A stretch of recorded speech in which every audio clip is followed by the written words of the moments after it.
আশ্বিন মাসের পূর্ণিমার রাত্রে যে লক্ষ্মী পূজা হয় তাকে বলে কোজাগরী লক্ষ্মী পূজা। এই কোজাগরী লক্ষ্মী পূজার ব্রত কথা। এক রাজ্যে খুব দয়ালু এক রাজা ছিলেন। রাজার রাজ্যে প্রজারা খুব সুখে ছিল।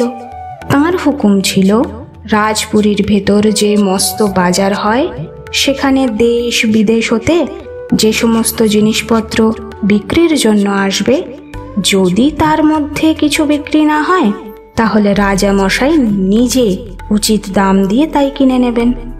একদিন সেই বাজারে অন্য রাজ্যের একজন কামার একটি লোহার মেয়ে তৈরি করে বিক্রি করতে আনে, কিন্তু সে আর কেউ কিনতে চায় না।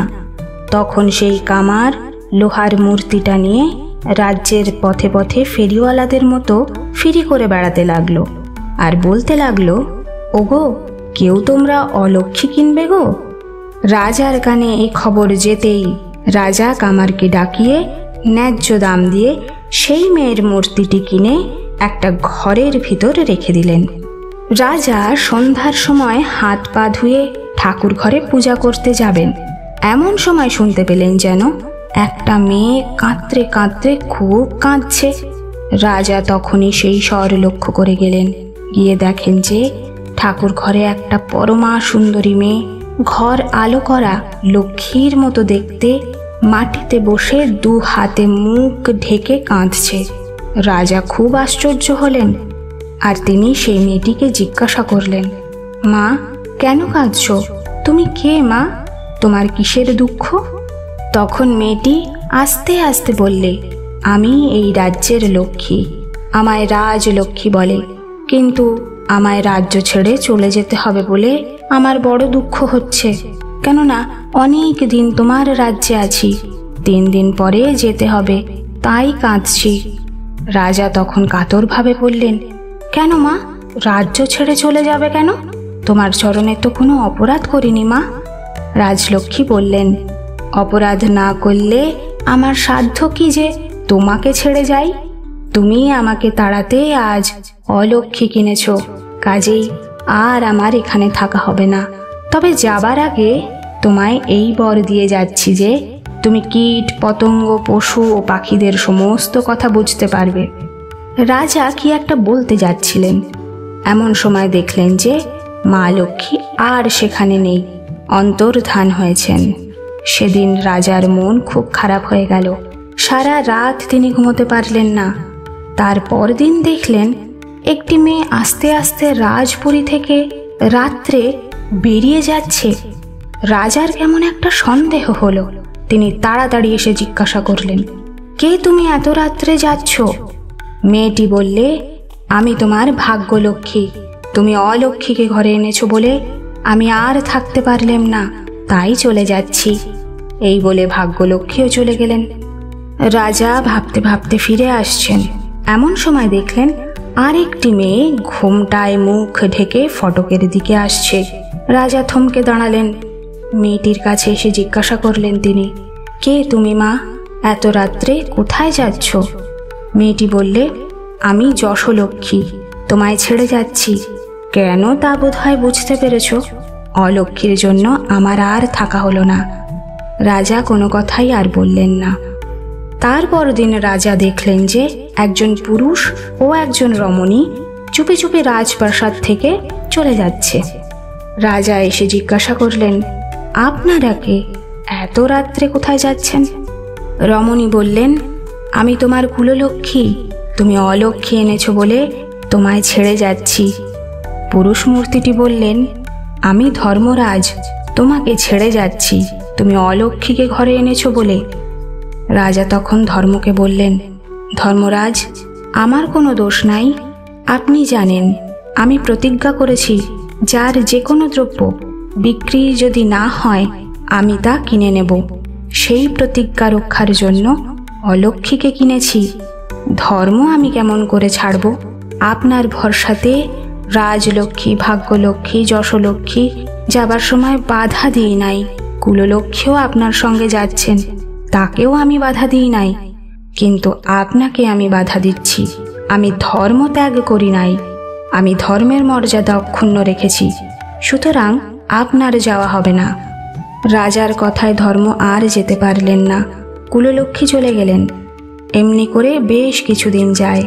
রাজার অবস্থা দিন দিন খুবই খারাপ হতে লাগলো। রানীর মহাভাবনা হলো। রানী কাছে বসে রাজাকে খাওয়াতেন। রাজা যখন খেতে বসতেন তখন কালো পিঁপড়ে এসে রাজার পাতের চারিদিকে জমা হতো। রাজার মুখে আর কিছু ভালো লাগে না। তিনি একদিন খেতে খেতে রানীকে বললেন, দেখো, রাঁধুনিকে বলে দিও যেন আমার কোনো তরকারিতে সে ঘি না দেয়। রাত্রেতেও যখন রাজা খেতে বসলেন তখন সেই সব পিঁপড়ে পাতের চারিদিকে ঘুরে ঘুরে বেড়াতে লাগলো। পিঁপড়েদের ভিতর যে বড় ছিল সে অন্যদের বললে, দেখ ভাই, অলক্ষ্মী কিনে আমাদের রাজা গরিব হয়ে গেছে। আহা, কি কষ্ট, রাজার ভাগ্যে ঘিও জোটে না। রাজা এই কথা শুনে হেসে ফেললেন। রানী সম্মুখে বসেছিলেন। হঠাৎ রাজাকে হাসতে দেখে বললেন, এ কি মহারাজ, খেতে খেতে হঠাৎ অমন করে হাসলেন কেন? রাজা বললেন, রানী, সে কথা যে শোনাবার উপায় নেই, বললেই আমার মৃত্যু হবে। রানীর বিশ্বাস হলো না। তিনি কিছুতেই ছাড়লেন না। বললেন, ও সব আমি কিছু শুনবো না, আপনাকে বলতেই হবে। রাজা বললেন, বেশ, যদি তুমি আমায় না চাও আর আমার মৃত্যুতে যদি সুখী হও তবে চলো গঙ্গার তীরে যাই, সেখানে সব কথা বলবো। রানী সেই রাত্রিতে রাজার সঙ্গে গঙ্গার ঘাটে এসে রাজাকে বললেন, এইবার বলুন। রাজা বললেন, তাহলে তুমি আমায় চাও না? হাসবার কারণটাই তবে শুনতে চাও? রানী বললেন, নিশ্চয়ই, আমি জানতে চাই কেন আপনি খেতে খেতে হেসে উঠলেন।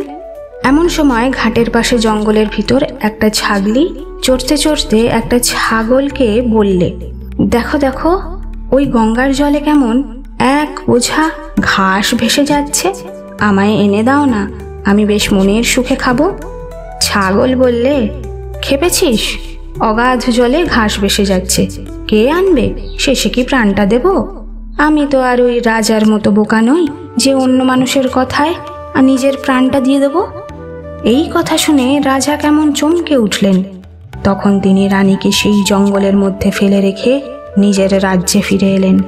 রানীর কোনো খোঁজই নিলেন না। রানীর কষ্টের সীমা রইল না।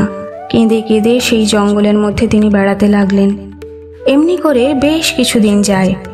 একদিন সেই জঙ্গলের ভিতর থেকে রানী খুব শাঁখ কাসরের বাজনা শুনে তাড়াতাড়ি সেই দিকে গিয়ে দেখলেন ঋষিদের অনেকগুলি মেয়ে পিটুলি দিয়ে লক্ষ্মী ঠাকুর করে তাতে সব রং মাখিয়ে ফুল নৈবেদ্য দিয়ে পুজো করছে। নৈবেদ্যের পাশে চিড়ে, নারকেলের জল, তালের ফোঁপড় ও পাটালি সব সাজানো। রানী এইসব দেখে বললেন, হ্যাঁ গা বাছা, তোমরা এ কি পুজো করছো? ঋষিদের মেয়েরা বললে, ও মা, সে কি, তুমি বুঝি জানো না যে আজ আশ্বিন মাসের কোজাগরী পূর্ণিমা, এই দিনে যে লক্ষ্মী পুজো করতে হয়? রানী বললেন, এ পুজোয় কি ফল হয়? মেয়েরা বললে, এই পুজো করে মা লক্ষ্মীর কাছে যে যা বর চায় তাই পায়, অলক্ষ্মী যায় লক্ষ্মীর কৃপা হয়। রানী তখন তাদের কাছ থেকে একটু পিটুলি নিয়ে লক্ষ্মী ঠাকুর করলেন। তাদের সঙ্গে ফুল চন্দন দিয়ে রানী ভক্তি ভরে মা লক্ষ্মীর পূজা করলেন। তারপর লক্ষ্মীর প্রসাদ চিড়ে, নারকেল, তালের ফোঁপড় ও ফলমূল খেয়ে মেয়েদের সঙ্গে সেইখানে সেই দিন সমস্ত রাত জেগে রইলেন। এদিকে রাজবাড়িতে যে অলক্ষ্মী ছিল আপনি সে দূর হয়ে গেল। আগেকার মতো হাতি, ঘোড়া, লোক লস্কর, ধনরত্ন আবার হলো। রাজা সকালে উঠে অবাক, ভাবলেন, আমার এসব আবার কোত্থেকে এলো? এমন সময় ধর্মরাজ এসে বললেন, মহারাজ, আপনার সেই অলক্ষ্মী বিদায় হয়েছে। কেন তা বোধহয় জানেন না আপনি। রানী কাল রাত্রে ঋষিদের মেয়েদের সঙ্গে কোজাগরী লক্ষ্মী পূজা করে নিশি জাগরণ করেছেন। সেই পূজার ফলে আপদটা গেছে। এতদিন পরে রাজলক্ষ্মীর আবার কৃপা হয়েছে। রাজা তখন ধর্মরাজকে ভক্তি ভরে প্রণাম করলেন।